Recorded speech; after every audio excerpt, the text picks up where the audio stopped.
In today's video, I'm going to teach you how to create and share to-do lists in OneNote. Staying organized is much easier when you have a clear system for tracking tasks, and OneNote offers a simple yet powerful way to manage your to-do lists while also making collaboration seamless. Whether you're working on personal goals or coordinating with a team, creating a structured checklist can help you stay focused and productive. To begin, open your OneNote application and navigate to the notebook you want to use. This will be your main workspace, where all your notes and task lists are stored. Once your notebook is fully loaded, you'll see your pages and sections, ready for you to start adding content. Now, go to the page where you want to create your to-do list. Start by typing out all the tasks you need to complete. Enter each item on a new line, just as you would when writing a regular list. This helps you clearly outline everything that needs to be done and gives you a quick overview of your responsibilities. Once your list is written, the next step is to turn it into an interactive checklist.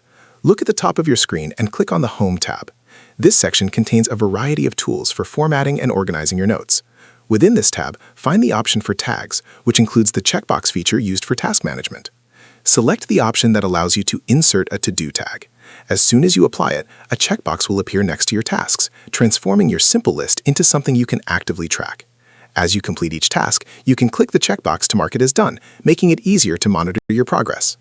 After setting up your checklist, you may want to share it with others so everyone stays aligned. To do this, locate the Share button in the upper right corner of the screen. Clicking on it will open the sharing panel, where you can choose how you want to send your list. You have several options available. You can share access to the entire notebook, copy a link that others can use to view it, or send a copy of the specific page containing your to-do list. Select the option that best fits your needs, depending on how you want others to interact with your content. And that's it.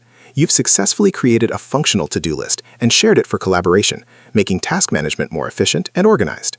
If you found this video helpful, let me know in the comments. Give it a like, subscribe to the channel, and don't forget to hit the notification bell.